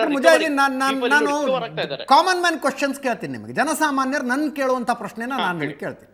night curfew logic ಏನು? ಕೊರೋನಾ ರಾತ್ರಿ ಮಾತ್ರ ಬರುತ್ತಾ virus? So definitely it is A debatable point ಅಂತ ಹೇಳ್ತೀನಿ ನಾನು. ಈಗ ಇಯರ್ ಎಂಡ್, ಈಗ ನೀವು ನೋಡಿದ್ರೆ ಇಯರ್ ಎಂಡ್, ಡಿಸೆಂಬರ್ ಎಂಡ್ ಇರಲಿ, ಜಾನ್ವರಿ ತನಕ, ಬಿಗಿನಿಂಗ್ ತನಕ travelling, get together predominantly compare to day time ಅಂದ್ರೆ ಸ್ವಲ್ಪ ಜಾಸ್ತಿ ಈವ್ನಿಂಗ್ಸ್ ಅಲ್ಲಿ ಟ್ರಾವೆಲಿಂಗ್ಸ್ ಆಗುತ್ತೆ, ಗೆಟ್ ಟುಗೆದರ್ ಆಗುತ್ತೆ. ಈಗ ನೀವು ಮಡಿವಾಳ ಬಸ್ ಸ್ಟಾಪಿಗೆ ಹೋದ್ರೆ ಫಾರ್ ಎಕ್ಸಾಂಪಲ್, ನೈಟ್ ಅಲ್ಲಿ ಬಿಟ್ವೀನ್ 9 PM to 11 PM ದೊಡ್ಡ ಕ್ರೌಡ್ ಇರ್ತದೆ. ಯಾವಾಗ್ಲೂ ಪ್ರತಿದಿನ ನಾನು ನೋಡ್ತೀನಿ ದೊಡ್ಡ ಕ್ರೌಡ್ ಇರ್ತದೆ. ಇದೇ ತರ ಎಲ್ಲಾ ಕಡೆ ಟ್ರಾವೆಲಿಂಗ್ ಇದ್ರಲ್ಲಿ ಒಂದು ರಶ್ ಇರ್ತದೆ, ಗೆಟ್ ಟುಗೆದರ್ ಇರ್ತದೆ, ಗ್ಯಾದರಿಂಗ್ ಇರ್ತದೆ. ಜನರು ಹೊರಗೆ ಹೋಗ್ತಾರೆ, ಆಫೀಸ್ ಎಲ್ಲ ಮುಗಿಸ್ಕೊಂಡು ಡಿನ್ನರ್ಗೋಸ್ಕರ ಹೋಗ್ತಾರೆ, ಗೆಟ್ ಟುಗೆದರ್ ಮಾಡ್ತಾರೆ, ಇವೆಂಟ್ಸ್ ಮಾಡ್ತಾರೆ, ಪಾರ್ಟೀಸ್ ಮಾಡ್ತಾರೆ. ಎಸ್ಪೆಷಲಿ ನ್ಯೂ ಇಯರ್ ಹತ್ರ ಬರ್ತಿದ್ದಂಗೆ ಈ ಗೆಟ್ ಟುಗೆದರ್ ಜಾಸ್ತಿ ಆಗೋ ಚಾನ್ಸ್ ಇರ್ತದೆ ಅನ್ನೋ ಒಂದು ಪಾಯಿಂಟ್ ಮೈಂಡ್ ಅಲ್ಲಿ ಇದ್ದೇ ಇರ್ತದೆ. ಬಿಕಾಸ್ ಈಗ ನ್ಯಾಚುರಲ್ ಆಗಿ 24 hours ಕರ್ಫ್ಯೂ ಮಾಡಿದ್ರೆ 24 hours ಲಾಕ್ ಡೌನ್ ಮಾಡೋ ಪರಿಸ್ಥಿತಿ ಸದ್ಯಕ್ಕೆ ಇಲ್ಲ. ಸದ್ಯಕ್ಕೆ ಕರ್ನಾಟಕ ಸ್ಟೇಟ್ ಗವರ್ಮೆಂಟ್ಗೂ ಇಲ್ಲ, ಜನರಿಗೂ ಅದು ಲಾಸ್ ತಡ್ಕೊಳ್ಳೋ ಶಕ್ತಿ ಇಲ್ಲ. So to begin with first wave, third wave ಬರಬಾರ್ದು ಅಂತ ಫಸ್ಟ್ ಸ್ಟೆಪ್ ನೈಟ್ ಕರ್ಫ್ಯೂ ಇಂದ ತಗೊಳ್ಳೋದು ಒಳ್ಳೇದು. ಬಿಕಾಸ್ ಈಗ ನಮಗೆ ಕ್ವೆಶನ್ ಮಾರ್ಕ್, ನೆಕ್ಸ್ಟ್ 3 months ಏನಾಗುತ್ತೆ ಯಾರಿಗೂ ಗೊತ್ತಿಲ್ಲ. But so for Omicron mortality 0, at least in India. ಆಫ್ರಿಕಾದಲ್ಲಿ there is a suspicious case of mortality ಆಗಿದೆ, ಅದು ಕೋವಿಡ್ ಇಂದ ಆಗಿರ್ಬೋದು. ಕೋವಿಡ್ ಇನ್ಫೆಕ್ಟಿವ್ ರೇಟ್ ಸದ್ಯಕ್ಕೆ 0.5% ಇದೆ. Covid infective rate, that's a good number, good rate. ನಾವು ಅದೇ ನಂಬರ್ ನ ಮೇಂಟೈನ್ ಮಾಡಬೇಕು. ಈಗ 7,500 latest cases as per yesterday. So ಈ number should not rise, should not explode. ಈ ಸ್ವಲ್ಪ ನೆಗ್ಲಿಜೆನ್ಸ್ ಇಂದ things may become from bad to worse. ಅಂತ ಒಂದು ಥಾಟ್ ಪ್ರಾಸೆಸ್ ಡೆಫಿನೆಟ್ಲಿ ಎಕ್ಸ್ಪರ್ಟ್ಸ್ ಅಲ್ಲಿ ಮೈಂಡಲ್ಲಿ ಇದೆ, ಆಮೇಲೆ ಗವರ್ಮೆಂಟ್ ಮೈಂಡಲ್ಲೂ ಇದೆ. So as a doctor, as an expert advisor, ನನ್ನ ಪಾಯಿಂಟ್ ಏನಂದ್ರೆ ಜನರಿಗೆ ಅವೇರ್ನೆಸ್ ಬರಬೇಕು. ಈಗ ಲಾಕ್ಡೌನ್, ಕರ್ಫ್ಯೂ ಇರ್ಲಿ ಇಲ್ಲದೆ ಇರಲಿ, ಈಗ ಜನರು ಅವ್ರ ಫಂಕ್ಷನ್ಸ್ ಇರಲಿ, ಮದುವೆಗಳಿರ್ಲಿ, ಅವ್ರ ಮಕ್ಕಳ ಬಗ್ಗೆ ಗಮನ ತಗೊಳ್ಳೋದಿರ್ಲಿ, ಸೋಷಿಯಲ್ ಡಿಸ್ಟೆನ್ಸ್ ಇರಲಿ, ಮಾಸ್ಕ್ ಹಾಕೊಳ್ಳೋದಿರ್ಲಿ, ಈಗೆಲ್ಲ ಮರ್ತು ಬಿಟ್ಟಿದ್ದಾರೆ ಮಾಸ್ಕ್ನ. ನೀವು ನೋಡ್ಬೋದು, ನೀವು ಸುಮಾರು ಜನ ಮರ್ತು ಬಿಟ್ಟಿದ್ದಾರೆ ಮಾಸ್ಕ್ನ. They are just roaming around, ಆರಾಮಾಗಿ ಸುತ್ತಾಡ್ತಾ ಇದ್ದಾರೆ. ಮೈಂಡ್ ಇಂದ ಹೋಗ್ಬಿಟ್ಟಿದೆ. ಬಿಕಾಸ್ ವಿ ಡೋಂಟ್ ನೋ, ಅರ್ಥ ಮಾಡ್ಕೋಬೇಕು, ನೆಕ್ಸ್ಟ್ ಮಾರ್ಚ್, ಏಪ್ರಿಲ್, ಮೇ ಏನ್ ಬರ್ಲಿಕ್ಕಿದೆ ಅಂತ ಯಾರಿಗೂ ಗೊತ್ತಿಲ್ಲ. ಸೊ ಆ ಲೆಕ್ಕದಿಂದ ನೋಡಿದ್ರೆ ಫಸ್ಟ್ ಸ್ಟೆಪ್ ತಗೊಳ್ಳೋ ಅವಶ್ಯಕತೆ ಇದೆ. ಇದು ಎಲ್ಲರೂ ಅರ್ಥ ಮಾಡ್ಕೊಳ್ಳೇಬೇಕು. ಯಾಕಂದ್ರೆ ಬೇರೆ ದಾರಿ ಸದ್ಯಕ್ಕೆ ಇಲ್ಲ. ಪ್ರಿವೆಂಟ್ ಹೆಂಗ್ ಮಾಡ್ತೀರಾ ನೀವು? Vaccination, okay, so for vaccination ಆಗಿದೆ, ಆಗ್ತಾ ಇದೆ. ಮಕ್ಕಳಿಗೆ ವ್ಯಾಕ್ಸಿನೇಷನ್ ಇನ್ನೂ ಬಂದಿಲ್ಲ. ಮಕ್ಕಳು ವ್ಯಾಕ್ಸಿನೇಷನ್ ಬಂದ್ಮೇಲೆ ಡೆಫಿನೆಟ್ಲಿ ಸ್ವಲ್ಪ ಪ್ರೊಟೆಕ್ಷನ್ ಸಿಗುತ್ತೆ, ಹೆಲ್ಪ್ ಆಗುತ್ತೆ. ಬಟ್ ಅಲ್ಲಿ ತನಕ ಏನ್ ಮಾಡಬೇಕು? What is the solution? That's what is everybody is asking. ಏನ್ ಮಾಡಬೇಕು? ಸೋಷಿಯಲ್ ಡಿಸ್ಟೆನ್ಸ್ ಕಂಟಿನ್ಯೂ ಮಾಡಬೇಕು. ಏನ್ ಪ್ರೋಟೋಕಾಲ್ಸ್ ಇದೆ ನೀವು ಹೇಳಿದ ಮಾತಿಗೆ ರಿಲೇಟೆಡ್ ಇನ್ನೊಂದು ಕ್ವಶನ್ ಜನ ಕೇಳ್ತಾರೆ. ಮತ್ತೆ ನೈಟ್ ಕರ್ಫ್ಯೂ ಮಾಡಬೇಕು, ರಿಸ್ಟ್ರಿಕ್ಷನ್ ಮಾಡಬೇಕು ಅನ್ನೋದಾದ್ರೆ 100 ಕೋಟಿ ಕೊಟ್ಟು ಖರ್ಚು ಮಾಡಿ ವ್ಯಾಕ್ಸಿನ್ ಯಾಕೆ ಹಾಕಿದ್ರಿ ಅಂತ. ಈಗ ನನ್ನ ಕ್ವೆಶನ್ ಏನಂದ್ರೆ, ಈ ಕ್ವೆಶನ್ ನನಗೆ ದಿನ ಬರುತ್ತೆ. ಕೋವಿಡ್ ಅಲ್ಲ, ಕೋವಿಡ್ಗಿಂತ ಮುಂಚೆನೂ ಬರ್ತಾ ಇರುತ್ತೆ. ಸರ್, ಇದು ನಿಮೋನಿಯಾ ವ್ಯಾಕ್ಸಿನು, ಟೈಫಾಯ್ಡ್ ವ್ಯಾಕ್ಸಿನು ಯಾಕೆ ಹಾಕ್ಸ್ಬೇಕು ಸರ್? ಲಾಸ್ಟ್ ಇಯರ್ ನನ್ನ ಮಗಂಗೆ ಟೈಫಾಯ್ಡ್ ವ್ಯಾಕ್ಸಿನ್ ಹಾಕಿದ ಮೇಲೆ ಟೈಫಾಯ್ಡ್ ಬಂದಿತ್ತು. ಚಿಕನ್ ಪಾಕ್ಸ್ ವ್ಯಾಕ್ಸಿನ್ ಹಾಕಿದ್ರು, ಚಿಕನ್ ಪಾಕ್ಸ್ ಬಂದಿತ್ತು. My answer is simple. ನೀವು ಹೆಲ್ಮೆಟ್ ಹಾಕೊಂಡು ಗಾಡಿ ಓಡಿಸ್ತೀರಾ. ಎಷ್ಟು ಕೇಸಸ್ ಅಲ್ಲಿ ಹೆಲ್ಮೆಟ್ ಹಾಕೋ ಗಾಡಿ ಓಡಿಸೋರಿಗೂ ಹೊಡೆತ ಬಿದ್ದಿದೆ, ಹೆಡ್ ಇಂಜುರಿ ಆಗಿದೆ. ಅದರ ಅರ್ಥ ಏನು? ಅಂದ್ರೆ ಹೆಲ್ಮೆಟ್ ಹಾಕೊಂಡ್ರಿ ಅಂತ ಕಾರಣಕ್ಕೆ ನಿಮ್ಗೆ ಆಕ್ಸಿಡೆಂಟ್ ಆಗಲ್ಲ ಅಂತಲ್ಲ. ಹೆಲ್ಮೆಟ್ ಹಾಕೋದ್ ಕಾರಣಕ್ಕೆ ಆಕ್ಸಿಡೆಂಟ್ ಆದ್ರೂ ನಿಮ್ಮ ಪ್ರಾಣ ಉಳಿಯೋ ಚಾನ್ಸ್ ಜಾಸ್ತಿ ಇರ್ತದೆ. 93% ತಜ್ಞರು ಹೇಳ್ತಾ ಇರುವಂತದ್ದು ವ್ಯಾಕ್ಸಿನ್ ನಿಮ್ಮನ್ನ ಸಾವಿನಿಂದ 93% ಕಾಪಾಡುತ್ತೆ. ಎಕ್ಸಾಕ್ಟ್ಲಿ. ನಾನು ಉಳಿದ ಪ್ಯಾನಲಿಸ್ಟ್ಗಳು ಜಾಯ್ನ್ ಆಗಿದ್ದಾರೆ. Let us try to convince them on night curfew. ಡಾಕ್ಟ್ರೆ ಚಂದ್ರಶೇಖರ್ ಹೆಬ್ಬಾರ್ ಅವರು ಇದ್ದಾರೆ, ತನ್ವೀರ್ ಪಾಷಾ ಅವರಿದ್ದಾರೆ, ಓಲಾ ಊಬರ್ ಒಕ್ಕೂಟದಿಂದ. ತನ್ವೀರ್ ಪಾಷಾ, ತಮಗೂ ಕೂಡ ಕಾರ್ಯಕ್ರಮಕ್ಕೆ ಸ್ವಾಗತ. ಚಂದ್ರಶೇಖರ್ ಹೆಬ್ಬಾರ್ ಅವರೇ, ನಾನೊಂದು ಉತ್ತರ ಕರ್ನಾಟಕದ ಗಾದೆ ಮಾತನ್ನು ಹೇಳಿದೆ, ನಮ್ಮ ಕಡೆ ಭಾಳ ಪಾಪ್ಯುಲರ್ ಅದು. ಹರ್ಷದ ಕೂಳಿಗೆ ವರ್ಷದ ಕೂಳು ಕಳ್ಕೋಬಾರ್ದು ಅಂತ. ಒಂದು ದಿವಸ ಮೃಷ್ಟಾನ್ನ ಭೋಜನ ಸಿಗುತ್ತೆ ಅಂತ ಅದರ ಆಸೆಗೆ 365 ದಿವಸದ ಸಾಮಾನ್ಯ ಊಟ ಕಳ್ಕೊಳ್ಳೋಕೆ ಹೋಗಬಾರ್ದು ಅಂತ ಅಲ್ವಾ? ಖಂಡಿತ. ಎಕ್ಸ್ಪರ್ಟ್ಸ್ ಹೇಳ್ತಾ ಇದ್ದಾರೆ, ಏನೂ ಕ್ರಮ ಕೈಗೊಳ್ಳದೆ ಹೋದರೆ ಭಾರತದಲ್ಲಿ ಒಂದು ದಿನಕ್ಕೆ 14,40,000 ತನಕ ಕೇಸ್ಗಳು ಬರಬಹುದು ಅಂತ. 14,40,000 ಅಂದರೆ ಸಣ್ಣ ಸಂಖ್ಯೆ ಅಲ್ಲ ಸರ್. ಎರಡನೇ ವೇವ್ ಪೀಕಿಗೆ ಹೋದಾಗ ಒಂದು ದಿವಸಕ್ಕೆ 4,14,000 ಅಷ್ಟೇ ಭಾರತದಲ್ಲಿ ಬಂದ ಕೇಸು. ಹಾಗಿರುವಾಗ ಒಂದು ನೈಟ್ ಕರ್ಫ್ಯೂ ಅನೌನ್ಸ್ ಆಗ್ತಾ ಇದೆ. ಈಗ ನೈಟ್ ಕರ್ಫ್ಯೂ ಅಂತ ಈಗ ಮಾಡಿದ್ದಾರೆ. ಇದರಿಂದ ಈ ಕೆಲವು ಮಾಸ್ಕು, ಸೋಷಿಯಲ್ ಡಿಸ್ಟೆನ್ಸು, ಸ್ಯಾನಿಟೈಸರು ಇದೆಲ್ಲ ಇದ್ದರೆ ಏನು ಕೊರೋನಾ ಬರೋದಿಲ್ಲ ಅನ್ನೋ ಒಂದು ಹೇಳ್ತಾರೆ. ಆದರೆ ಈ ನೈಟ್ ಕರ್ಫ್ಯೂ ಯಾಕೆ ಬೇಕಿತ್ತು? ಈಗ ಅದು ಅಗತ್ಯ ಏನಿತ್ತು? ಈಗ ಇವತ್ತು ನ್ಯೂ ಇಯರ್ ಡೇ ಬಂತು. ಈ ವಿಚಾರಕ್ಕೆ ಬರ್ತೀವಿ ಡೈರೆಕ್ಟಾಗಿ. ನ್ಯೂ ಇಯರ್ ಡೇ 31 ಆದಮೇಲೆ 1ನೇ ತಾರೀಕು ನ್ಯೂ ಇಯರ್ ಡೇ ಎಲ್ಲರೂ ಹೆಚ್ಚಿನವರು ಆಚರಣೆ ಮಾಡ್ತಾರೆ. ಇವರು 2ನೇ ತಾರೀಕುವರೆಗೆ ನೈಟ್ ಕರ್ಫ್ಯೂ ಇಟ್ಕೊಂಡ್ರೆ 3ನೇ ತಾರೀಕು ನ್ಯೂ ಇಯರ್ ಡೇ ಆಚರಣೆ ಮಾಡಲಿಕ್ಕಾಗತ್ತಾ? ಯಾವ ಉದ್ದೇಶ ಇಟ್ಕೊಂಡು ಇವರು ಮಾಡಿದ್ದಾರೆ ಅಂತ ನಮಗೆ ಯಾರಿಗೂ ಅರ್ಥ ಆಗ್ತಾ ಇಲ್ಲ. ಈಗ ಲಾಸ್ಟ್ ಟೈಮು ಅವ್ರು ಹೇಳಿದ ಕಾನೂನೆಲ್ಲ ಪರಿಪಾಲನೆ ಮಾಡಿದ್ದೇವೆ ನಾವು. ಏನೇ ಹೋಟೆಲಿಯರು ಕಂಪ್ಲೀಟು ಹೇಳಿದ ಕಾನೂನು ಫಸ್ಟ್ ಟೈಮ್ ಬಂದಾಗ ನಾವು ಏನು ಮಾಡಿದ್ವಿ, ಹೋಟೆಲ್ಗಳನ್ನು ಬಂದ್ ಮಾಡಿದ್ವಿ, ಪಾರ್ಸೆಲ್ ಕೂಡ ಕೊಟ್ಟಿಲ್ಲ. ನೆಕ್ಸ್ಟ್ ಟೈಮು ಪಾರ್ಸೆಲ್ ಕೊಟ್ಟರು, ಪಾರ್ಸೆಲಿಗೆ ಅವಕಾಶ ಕೊಟ್ಟರು. ನಾವು ಗೋಗರ್ದು ಆಮೇಲೆ ಓಪನ್ ಮಾಡಲಿಕ್ಕೆ 50% ಅಂತ ಅವಕಾಶ ಕೊಟ್ಟರು. ಇದೆಲ್ಲ ಕಳ್ಸರಿ ಕೇಳಿದ್ವಿ ನಾವು. ಸರ್ಕಾರದಿಂದ ನಮಗೇನು ಪರಿಹಾರ ಕೊಟ್ಟರು? ಕೇಂದ್ರ ಸರ್ಕಾರ ಏನೂ ಕೊಟ್ಟಿಲ್ಲ. ಹೇಳಿದ್ದೆಲ್ಲ ಮಾಡಿದ್ವಿ. ನಾವು ಟ್ಯಾಕ್ಸ್ ಕಟ್ತೇವೆ, ಬಿಲ್ಡಿಂಗ್ ಟ್ಯಾಕ್ಸ್, ಬಿಲ್ಡಿಂಗ್ ಬಾಡಿಗೆ ಬಿಲ್ಡಿಂಗ್ ಮಾಲೀಕ ಬಿಡಲ್ಲ. ಇದಕ್ಕೆಲ್ಲ ಏನು ಅವರು ಸರ್ಕಾರ ಏನು ಆರೋಗ್ಯ ಸಚಿವರನ್ನು ಸರ್, ಇವತ್ತು ಖಂಡಿತ ಈ ನೈಟ್ ಕರ್ಫ್ಯೂನಿಂದ ನೀವು ಹೇಳೋದ ಹಾಗೆ ಮೃಷ್ಟಾನ್ನ ಭೋಜನ ಏನು ಅವಕಾಶ ಇದೆಯೋ, ಡಿಸೆಂಬರ್ 31 ವ್ಯಾಪಾರ 1ನೇ ತಾರೀಕು ಮತ್ತು ಖಾಲಿ ಹೊಡಿತಾ ಇರುತ್ತೆ 2ನೇ ತಾರೀಕು. ಇದು ಹೆಚ್ಚಿನ ಹೋಟ್ಲಲ್ಲಿ ಇವತ್ತು ಏನು ಬಾರ್ ಆ್ಯಂಡ್ ರೆಸ್ಟೋರೆಂಟಿಗೆ ಎಷ್ಟು ಟ್ಯಾಕ್ಸ್ ಹಾಕ್ತಾರೆ.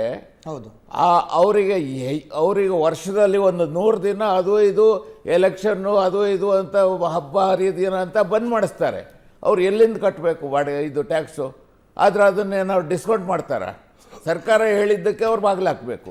ಅಷ್ಟೆಲ್ಲ restriction ಇದ್ದು ಲಾಭದಲ್ಲಿ ನಡೆಯುತ್ತೆ ಅನ್ನೋ ಕಾರಣಕ್ಕೆ ದಿನದಿಂದ ದಿನಕ್ಕೆ ಬಾರು ರೆಸ್ಟೋರೆಂಟ್ಗಳು ಜಾಸ್ತಿ ಆಗ್ತಿರೋದು ಸರ್. ಇದು ಜಾಸ್ತಿ ಆಗ್ತದೆ ಅಂದರೆ ಉದ್ದೇಶ ಇಷ್ಟೇ, ಅನಿವಾರ್ಯ, ಎಲ್ರಿಗೂ ಉದ್ಯೋಗ ಬೇಕಲ್ಲ, ಅದಕ್ಕೋಸ್ಕರ ಮಾಡ್ತಾರೆ ಹೊರತು ಹೋಟೆಲ್ಗಳು ಜಾಸ್ತಿ ಆಗ್ತಾ ಇದೆ. ಹೋಟೆಲ್ಗಳು ಲೆಕ್ಕ ಸಂಖ್ಯೆ ಇಲ್ಲದೆ ಓಪನ್ ಆಗ್ತಾ ಇದೆ, ಆದರೆ ಲಾಭ ಎಷ್ಟು ಜನ ಮುಚ್ತಾರೆ ಅನ್ನೋದು ಲೆಕ್ಕಕ್ಕೆ ಬರಲಿಲ್ಲ. ಹೋಟೆಲ್ ಓಪನ್ ಮಾಡುವಾಗ ಪ್ರಚಾರ ಇರುತ್ತೆ. ಚಂದ್ರಶೇಖರ್ ಅವರೇ, ಆದ್ರಿಂದ ಇವತ್ತು ಸಿಎಂ ಹೆಲ್ತ್ ಮಿನಿಸ್ಟರ್ ಇಬ್ಬರು ಕೇಳಿದ್ವಿ ಯಾಕೆ ಬೇಕಾಗಿತ್ತು ಈ ನೈಟ್ ಕರ್ಫ್ಯೂ ಈಗ ಅಂತ. ಅವ್ರು ಕೇಳೋದು ಒಂದೇ ಮಾತು, ಜನರಿಗೆ ಕಷ್ಟ ಕೊಟ್ಟು ನಾವು ಖುಷಿ ಪಡ್ತೀವಿ ಅಂತ ಅನ್ಕೊಂಡಿದ್ದೀರಾ? ಎಕ್ಸ್ಪರ್ಟ್ಗಳ ಟೀಮ್ ಇದೆ ನಮ್ಮ ಹತ್ರ, ಒಂದು ಅವರು ಸಜೆಷನ್ ಕೊಡ್ತಾರೆ, ಹಿಂಗೆ ಮಾಡಿದರೆ ಕಡಿಮೆ ಮಾಡ್ಬೋದು, ಹಿಂಗೆ ಮಾಡಿದರೆ ಕಂಟ್ರೋಲ್ ಮಾಡ್ಬೋದು ಅಂತ. ಅದನ್ನು ನಾವು ಪಾಲಿಸ್ತಾ ಇದ್ದೀವಿ. ನನಗೆ ಯಾರೋ ಎಕ್ಸ್ಪರ್ಟ್. ಆಮೇಲೆ ಸರ್ಕಾರಕ್ಕೂ ಕೂಡ ಟ್ಯಾಕ್ಸ್ ಬಂದರೆ ಸರ್ಕಾರ ನಡಿಬೇಕು ಸರ್. ಟ್ಯಾಕ್ಸ್ ಬರಬೇಕು ಅಂದರೆ ನಿಮ್ಮಂಥವ್ರು ವ್ಯಾಪಾರಗಳು ಚೆನ್ನಾಗಾಗಬೇಕು. ತನಗೆ ಬರಬೇಕಾದ ಟ್ಯಾಕ್ಸನ್ನು ತಾನು ಕಳ್ಕೊಂಡು ಅಧಿಕಾರ ನಡೆಸುವಂಥದ್ದು ಏನಿದೆ, ಆಡಳಿತ ನಡೆಸುವಂಥದ್ದು ಏನಿದೆ ಹಂಗಿದ್ರೆ? ಅದೇ ಹೇಳೋದು, ಇವತ್ತು ಟ್ಯಾಕ್ಸು ನಾವು ವ್ಯಾಪಾರ ಮಾಡಿದರೆ ಟ್ಯಾಕ್ಸ್ ಕೊಡಲಿಕ್ಕಾಗುತ್ತೆ, ಇದೆಲ್ಲ ಕರೆಕ್ಟು. ಹೌದು. ಆದರೆ ವ್ಯಾಪಾರ ಮಾಡಲಿಕ್ಕೆ ಅವಕಾಶ ಕೊಡೋಲ್ಲ. ಈಗ 10 ಗಂಟೆಗೆ ಬಂದು ಅಂತಾದರೆ ರೋಡಿಗಳಿದ್ರೆ ಹುಷಾರು, ವಾಹನ ಸೇಜ್ ಮಾಡ್ತೇವೆ, ಅಡ್ಡಾದಿಡ್ಡಿ ಓಡಾಡಿದರೆ ಕಷ್ಟ ಅಂತಾರೆ. ಏನು ಎಲ್ಲರಿಗೂ ಡೈರೆಕ್ಟ್ ಹತ್ತಿರದಲ್ಲಿ ಈಗ ರಸ್ತೆಯಲ್ಲಿ ಓಡಾಡದೆ ಏನು ಹೆಲಿಕಾಪ್ಟ್ರಲ್ಲಿ ಓಡಾಡೋಕ್ಕಾಗತ್ತಾ ಎಲ್ಲರೂ? ಏನು ಅರ್ಥ ಇದು? ರೋಡಿಗಳಿದ್ರೆ ವಾಹನ ಸೇಜ್ ಮಾಡ್ತೇವೆ ಅಂತಾರೆ. ಪ್ರಾಕ್ಟಿಕಲ್ ಪ್ರಾಬ್ಲಮ್ ಆಗುತ್ತೆ. ಇದು ಈ ಕಾನೂನು ಹೋಟೆಲ್ನವ್ರಿಗೆ ಇನ್ನೊಂದು ಪ್ರಾಕ್ಟಿಕಲ್ ಪ್ರಾಬ್ಲಮ್ ಆಗುತ್ತೆ. 10 ಗಂಟೆಯಿಂದ ನೈಟ್ ಕರ್ಫ್ಯೂ ಅಂತ ನೀವು ಹೇಳಿದ್ರೆ 9 ಗಂಟೆಗೆ ಲಾಸ್ಟ್ ಆರ್ಡರ್ ತಗೋಬೇಕು ಅವರು ಸರ್. ಈಗ ಲಾಸ್ಟ್ ಆರ್ಡರ್ 9 ಗಂಟೆಗೆ ತಗೋಬೇಕು, 9ವರೆಗೆ ಲಾಸ್ಟ್ ಕಸ್ಟಮರ್ನ ಹೊರಗೆ ಕಳಿಸ್ಬಿಡ್ಬೇಕು ಅವರು. ಅದಾದ ನಂತರ ಅವ್ರದ್ದು ಹೋಟೆಲ್ನ ಕ್ಲೋಸಿಂಗ್ ಪ್ರಾಸೆಸ್ ಶುರುವಾಗತ್ತೆ. ಹಂಗೆ ಮಾಡಿದ್ರೆ ಮಾತ್ರ 10 ಗಂಟೆಗೆ ಕ್ಲೋಸ್. ಸರ್ ಹೀಗಾಗಲ್ಲ. ಯಾರೂ ಕೂಡ ಹೋಟ್ಲ್ ಯಾವುದೇ ಪಕ್ಕದಲ್ಲಿ ಮನೆ ಪಕ್ಕದಲ್ಲಿರೋ ಹೋಟ್ಲಿಗೆ ಹೋಗಲ್ಲ. ಎಲ್ಲರೂ ಎಲ್ಲಿ ಒಳ್ಳೆ ಫುಡ್ ಸಿಗ್ತದೋ ಅಲ್ಲಿಗೆ ಹೋಗ್ತಾರೆ. ಆದರೆ ಅವ್ರು ಹೋಗುವಾಗ ಬರೋದ ಟೈಮ್ ಎಷ್ಟು ಬೇಕು, ಈ ಟ್ರಾಫಿಕ್ ಜಾಮ್ ಆಗ್ತದೆ, ಇದು ಎಲ್ಲದೂ ನೋಡಿಕೊಂಡು ಸರ್ಕಾರ ಯೋಚನೆ ಮಾಡಬೇಕು. 10 ಗಂಟೆ ಅಂದರೆ 8 ಗಂಟೆಯಿಂದ ಶುರು ಆಗುತ್ತೆ. 8 ಗಂಟೆಗೆ 9 ಗಂಟೆಗಂತೂ ಪೊಲೀಸ್ನವ್ರು ಬಂದು ಬಾಗಿಲಾಕಿ ಅಂತಾರೆ, ಯಾರನ್ನು ಒಳಗೆ ಬಿಡಬೇಡಿ ಅಂತಾರೆ. ಸರ್ಕಾರ ಇದನ್ನೆಲ್ಲ ಯೋಚನೆ ಮಾಡಬೇಕು. ಚಂದ್ರಶೇಖರ್ ಹೆಬ್ಬಾರ್ ಅವರು ಹೇಳೋ ಮಾತು. ಆದರೆ ಸರ್ಕಾರ ಇನ್ನೂ ಒಂದು ವಿಷಯ ಕೂಡ ಯೋಚನೆ ಮಾಡಬೇಕು ಸರ್. ಕೊರೋನಾ ಹರಡದಂತೆ ನಿಲ್ಲಿಸೋದು. ಅಕಸ್ಮಾತ್ ಹರಡಿದರೆ ದೊಡ್ಡ ಜನಸಂಖ್ಯೆ ಹಾಸ್ಪಿಟಲ್ಗೆ ಬರದೇ ಇರೋ ಹಂಗೆ ನೋಡಿಕೊಳ್ಳೋದು. ಹಾಸ್ಪಿಟಲಿಗೆ ಬಂದಂಥವರಿಗೆಲ್ಲ ಬೆಡ್ ಸಿಗುವಂಥ ವ್ಯವಸ್ಥೆ ಮಾಡೋದು. ಬೆಡ್ ಸಿಕ್ಕವ್ರಿಗೆ ಆಕ್ಸಿಜನ್ ಸಿಗೋ ವ್ಯವಸ್ಥೆ ಮಾಡಬೇಕು. ಅಲ್ಲೂ ಕಡಿಮೆ ಆಗಲಿಲ್ಲ ಅಂದರೆ ICU ಬೆಡ್ ವ್ಯವಸ್ಥೆ ಮಾಡಬೇಕು. ಸರ್ಕಾರದ್ದು ಅದು ಕೂಡ ತಲೆನೋವು ಇದೆ ಅನ್ನೋದನ್ನು ಅರ್ಥ ಮಾಡಿಕೊಂಡು ಮುಂದುವರಿಯೋಣ. ತನ್ವೀರ್ ಪಾಷಾ ಅವರು, ಓಲಾ ಊಬರ್ನವರು ಎಮರ್ಜೆನ್ಸಿ ಇದ್ದಂಥವ್ರು ಟ್ರಾವೆಲ್ ಮಾಡಬಹುದು, ಓಲಾ ಊಬರಲ್ಲಿ ಓಡಾಡ್ತಾರೆ. ಯಾಕೆ ಇದನ್ನು ವಿರೋಧ ಮಾಡಿ? ಎಮರ್ಜೆನ್ಸಿ ಅಂದರೆ ಅಲ್ಲಿ ಕ್ಲಿಯರ್ ಆಗಿ ಮೆನ್ಷನ್ ಮಾಡಿ ಹೇಳ್ತಾ ಇದ್ದಾರೆ. ಇದು ಇದರ ಒಂದು ಅನುಭವ ನಮಗೆ ಕಳೆದ ಬಾರಿ ಆಗಿದೆ. ಏರ್ಪೋರ್ಟ್ಗೆ ಪಿಕಪ್ಗೆ ಹೋಗಬೇಕು. ನಾನು ಇಲ್ಲಿಂದ ಒನ್ ವೇ ಪಿಕಪ್ಗೆ ಹೋಗ್ತೀನಿ ಅಂದ್ರೆ ಬರೀ ಕರ್ಕೊಂಡು ಬರೋ ಚಾರ್ಜಸ್ ಮಾತ್ರ ಕೊಡ್ತಾರೆ. ಇಲ್ಲಿಂದ ತಗೊಂಡು ಹೋಗ್ತೇನೆ, ಅವಾಗ ಪ್ಯಾಸೆಂಜರ್ ಇರ್ತಾರೆ, ಅವ್ರು ಟಿಕೆಟ್ ತೋರಿಸ್ತಾರೆ, ಅವ್ರು ಮತ್ತೆ ವಾಪಸ್ ಬರೋವರೆಗೂ ಕಾಯ್ಬೇಕಾಗತ್ತೆ. ನಾನು ತಗೊಂಡ್ ಬರ್ತೀನಿ ವಾಪಸ್ಸು, ಅನ್ಯಥಾ ಒಂಟಿಯಾಗಿ ನಾನು ಬರಕ್ ಆಗಲ್ಲ, ನನ್ಗೆ ಅವಕಾಶ ಇರಲ್ಲ. ಅದಾದ್ಮೇಲೆ ಅವ್ರಿಗೆ ಡ್ರಾಪ್ ಮಾಡಿ ವಾಪಸ್ ಬರ್ಬೇಕಾದ್ರೆ ನೀನ್ ಯಾವ್ದೋ ಟಿಕೆಟ್ ತೋರಿಸಿದ್ರೆ ಆಗಲ್ಲ, ಪ್ಯಾಸೆಂಜರ್ ಇಲ್ಲ ತಾನೇ, ಎಲ್ಲೋಗಿದ್ದೆ ಅಂತಾರೆ. ಕೆಲವೊಂದ್ ಕಡೆ ಬೇಕು ಅಂತ ಹಣ ವಸೂಲಿ ಮಾಡುವಂತ ಕೆಲ್ಸಗಳು ನಡೆಯುತ್ತೆ ಇದರಿಂದ. ಎರಡನೇದು, ಪಬ್ಲಿಕ್ ನಮ್ಗೆ ಏರ್ಪೋರ್ಟ್ ಸರ್ವಿಸು, ರೈಲ್ವೆ ಸ್ಟೇಷನ್ ಸರ್ವಿಸ್ಗಿಂತ ಈ ಹೋಟೆಲ್ಗೆ ಹೋಗೋರು, ಬಾರ್ ಅಂಡ್ ರೆಸ್ಟೋರೆಂಟ್ಗೆ ಹೋಗೋರು, ಶಾಪಿಂಗ್ ಹೋಗುವಂಥವ್ರು, ರಾತ್ರಿ ಪಾಳ್ಯದಲ್ಲಿ ತಿರುಗಾಡೋರು, ಇಂಥ ಪ್ಯಾಸೆಂಜರ್ಗಳು ತುಂಬಾ ಇದ್ದಾರೆ. ಈಗ ರೈಲ್ವೆ ಸ್ಟೇಷನ್ ಇಂದ ಕರ್ಕೊಂಡು ಹೋಗೋರು ಕೆಲವ್ರ ಹತ್ರ ಟಿಕೆಟ್ಗಳು ಅವ್ರು ತೋರ್ಸಲ್ಲ, ಅವ್ರನ್ನ ಬಿಟ್ಟು ಬರ್ತಾ ಇದೀವಿ, ಅವ್ರದ್ದೆಲ್ಲ ನಾವು ಟಿಕೆಟ್ಗಳನ್ನ ಕಲೆಕ್ಟ್ ಮಾಡಿ ಇಟ್ಕೊಳಕ್ಕಾಗತ್ತಾ? ಇವ್ರು ಅದನ್ನ ಕನ್ಸಿಡರ್ ಮಾಡಲ್ಲ ನೈಟ್ ಟೈಮಲ್ಲಿ. ಎಷ್ಟು ಸರಳವಾಗಿ ಇವರು ಒಂದು ಕಾನೂನನ್ನ ಜಾರಿಗೆ ತಗೊಂಡ್ಬಂದು ಹೇಳ್ಬಿಡ್ತು, ಒಂದು ಪ್ರೆಸ್ ಮೀಟ್ ಮಾಡಿ ಹೋಗ್ತಾ ಇದ್ದಾರೋ, ಒಂದು ನೋಟಿಫಿಕೇಶನ್ ಕೊಡ್ತಾರೋ, ಅಷ್ಟು ಸರಳವಾಗಿಲ್ಲ ಇಲ್ಲಿ ಜೀವನ. ಈಗಾಗಲೇ 2 ಲಾಕ್ಡೌನ್ ಇಂದ ತತ್ತರಿಸಿ ಹೋಗಿದೆ ಆಟೋ ಮತ್ತು ಟ್ಯಾಕ್ಸ್ ಚಾಲಕರ ಬದುಕು. ನಾವು ಮನೇಲಿ ಕೂತ್ಕೊಂಡು ನಮ್ಮ ಸಾಲದ ಮೇಲಿನ ಬಡ್ಡಿ ಕಟ್ಟಿದ್ದೀವಿ. ಆ ಒಂದು ವಾಹನ ಇಡೀ ಕುಟುಂಬನ ಅವಲಂಬಿತವಾಗಿರುತ್ತೆ. ಆ ವಾಹನದ ದುಡಿಮೆ, ಅದರಿಂದ ನಾವು ಪಟ್ಟಿರ್ತಕ್ಕಂಥ ಕಷ್ಟ, ಕಣ್ಣಲ್ಲಿ ನೀರೆಲ್ಲ ರಕ್ತ ಹೋಗಿದೆ. ಹಲವಾರು ಚಾಲಕರು ಸೂಸೈಡ್ ಮಾಡ್ಕೊಂಡಿದ್ದಾರೆ. ತಾವೇ ನಿಮ್ಮ ಇದರಲ್ಲಿ ನೋಡಿದ್ರಿ, ಒಂದು 4-5 ತಿಂಗಳ ಹಿಂದೆ ಏರ್ಪೋರ್ಟ್ ಅಲ್ಲಿ ಚಾಲಕ ಏರ್ಪೋರ್ಟ್ ಮುಂದೆಗಡೆ ಸುಟ್ಕೊಂಡು ಆತ್ಮಹತ್ಯೆ ಮಾಡ್ಕೊಂಡ. ಆ ಒಂದು ಸಾಲದ ಬವಣೆ ತಡ್ಕೊಳಕ್ಕಾಗ್ದಲೆ ಇಂಥ ಒಂದು ಪರಿಸ್ಥಿತಿಗಳು ಬಂದಿದೆ. ಇವತ್ತು ನಾವು ರಿಕ್ವೆಸ್ಟ್ ಮಾಡ್ಕೊಳ್ಳುವಂಥದ್ದು, ರಾತ್ರಿ 10ರಿಂದ 5 ಅಂತ ದೊಡ್ಡ ಪ್ರಮಾಣದ ಕರೋನಾ ಏನು ಬಂದು ನಿಶಾಚರ ಪ್ರಾಣಿಯಾಗಿ ಅದು ತಿರುಗಾಡಲ್ಲ. ಬೆಳಿಗ್ಗೆ ಇವತ್ತು ಜನ ನಿಬಿಡ ಪ್ರದೇಶಗಳಲ್ಲಿ ನೋಡಿ ಎಷ್ಟೆಲ್ಲ ಸಮಸ್ಯೆ ಆಗ್ತಾ ಇದೆ. ಅಲ್ಲಿಗೆ ಒಂದು ಅವೇರ್ನೆಸ್ ತಗೊಂಡು ಹಗಲು ಹೊತ್ತಿನಲ್ಲಿ ಮೈ ಮರೆತು ರಾತ್ರಿ ನೈಟ್ ಕರ್ಫ್ಯೂ ಹಾಕಿದ್ರೆ ಕೊರೋನಾ ನಿಯಂತ್ರಣ ಹೆಂಗಾಗತ್ತೆ? ಒಂದಿಬ್ಬರು ಎಕ್ಸ್ಪರ್ಟ್ಸ್ ಹತ್ರ ಮಾತಾಡಿದೆ. ಅವ್ರು ಹೇಳೋದು ನೈಟ್ ಕರ್ಫ್ಯೂನ ಪರ್ಪಸ್ಸು ಕೊರೋನಾ ನಿಯಂತ್ರಣ ಮಾಡಬೇಕು ಅಂತಲ್ಲ, ಕೊರೋನಾ ಇದೆ ಅನ್ನುವ ಭಾವನೆಯನ್ನು ಜಾಗೃತಗೊಳಿಸೋದು. ಜನರ ತಲೆಯಲ್ಲಿ ಇರುತ್ತೆ ಕೊರೋನಾ ಇದೆ, ಕೊರೋನಾ ಇದೆ. ಏನ್ ಮಾಡುತ್ತೆ, ಭಯ ಆದರೆ ಆ ಹುಟ್ಟುತ್ತೆ. ಭಾವನೆಯನ್ನು ಜಾಗೃತಗೊಳಿಸೋದೇ ಆದರೆ, ಮುಂಚೆ ಮೊದಲನೇ ವೇವ್ ಬಂದಂತಹ ಸಂದರ್ಭದಲ್ಲಿ ಬೀದಿಗಳಲ್ಲಿ ಮಾರ್ಷಲ್ಗಳು ನಿಂತ್ಕೊಳ್ತಾ ಇದ್ರು, ಮಾಸ್ಕ್ ಹಾಕೊಳ್ಳದೆ ಇರೋರಿಗೆ ದಂಡ ಹಾಕ್ತಿದ್ರು. ಈಗ ಎಲ್ಲೋದ್ರು ಆ ಮಾರ್ಷಲ್ಗಳು ನಾವು ಅದನ್ನ ಸ್ವಾಗತಿಸ್ತೇವೆ. ಅವ್ರು ಮಾರ್ಷಲ್ಗಳ ಬರ್ಲಿ. ಕಾಣಿಸ್ತಾ ಇಲ್ಲ. ಮದುವೆ ಮುಂಜಿ ಅಂತ ಕಾರ್ಯಕ್ರಮ ನಡೀತಾ ಇದ್ರೆ BBMP ರಿಪ್ರೆಸೆಂಟೇಟಿವ್ ಸರ್ಪ್ರೈಸ್ ವಿಸಿಟ್ಸ್ ಕೊಡ್ತಾ ಇದ್ರು, ಎಷ್ಟು ಜನ ಇದ್ದೀರಿ ಅಂತ ಚೆಕ್ ಮಾಡೋದಕ್ಕೆ. ಈಗ ಅದು ಯಾವುದೂ ಇಲ್ಲ. ಅಂಥದ್ದನ್ನೆಲ್ಲ ಮೈಮರೆತು ನೈಟ್ ಕರ್ಫ್ಯೂ ಮಾತ್ರ ಯಾಕೆ ಅನ್ನೋ ಪ್ರಶ್ನೆ ಸಹಜವಾಗಿ ಬರುತ್ತೆ. ಇವತ್ತು ವರುಣ್ ಗಾಂಧಿ ಮಾಡಿರುವಂಥ ಒಂದು tweet, it is note worthy. ಉತ್ತರ ಪ್ರದೇಶದ ನೈಟ್ ಕರ್ಫ್ಯೂ ಅನ್ನು ಅಪಹಾಸ್ಯ ಮಾಡಿದ್ದಾರೆ. ಎಲೆಕ್ಷನ್ ನಡೀತಾ ಇದೆ ಉತ್ತರ ಪ್ರದೇಶದಲ್ಲಿ. ಹಗಲು ಹೊತ್ತಿನಲ್ಲಿ ಲಕ್ಷಾಂತರ ಜನರನ್ನು ಸೇರಿಸ್ಕೊಂಡು ಪೊಲಿಟಿಕಲ್ ರ್ಯಾಲಿಗಳನ್ನು ಮಾಡ್ತಾರೆ, ರಾತ್ರಿ ಮಾತ್ರ ನೀವು ಮನೆಯಿಂದ ಹೊರಗೆ ಬರಬೇಡಿ ಅಂತಾರೆ. ಲಕ್ಷಾಂತರ ಜನಗಳನ್ನು ಸೇರಿಸ್ಕೊಂಡು ಪೊಲಿಟಿಕಲ್ ರ್ಯಾಲಿಗಳಾಗೋದು. ಇದು ಯಾವ ಲೆಕ್ಕದಲ್ಲಿ ಕೊರೋನಾನ ಕಂಟ್ರೋಲ್ ಮಾಡಕ್ಕೆ ಹೊರಟಿದ್ದೀರಿ? BJPಯ ಸಂಸದ ವರುಣ್ ಗಾಂಧಿ ಅವರು ಕೇಳ್ತಾ ಇರುವಂಥ ಪ್ರಶ್ನೆ ಇದು. ಈ ಪ್ರಶ್ನೆಗಳಿಗೆ ವೈದ್ಯರಿಂದ ಉತ್ತರ ತೆಗೆದುಕೊಳ್ಳೋದಕ್ಕೆ ಆಗೋದಿಲ್ಲ, ನನಗೆ ಗೊತ್ತು. ಡಾಕ್ಟರ್ ಪ್ರದೀಪ್ ಅವರು ನಮ್ಮನ್ನು ಜಾಯ್ನ್ ಆಗಿದ್ದಾರೆ. ಡಾಕ್ಟರ್ ಪ್ರದೀಪ್ ಅವರ ಕಾರ್ಯಕ್ರಮಕ್ಕೆ ಸ್ವಾಗತ. ತಮ್ಮನ್ನು ಮಾತಾಡಿಸ್ತೀನಿ, ಒಂದು ಸಣ್ಣ ಬ್ರೇಕ್ ಮುಗಿಸಿ ವಾಪಸ್ ಬರ್ತೀನಿ.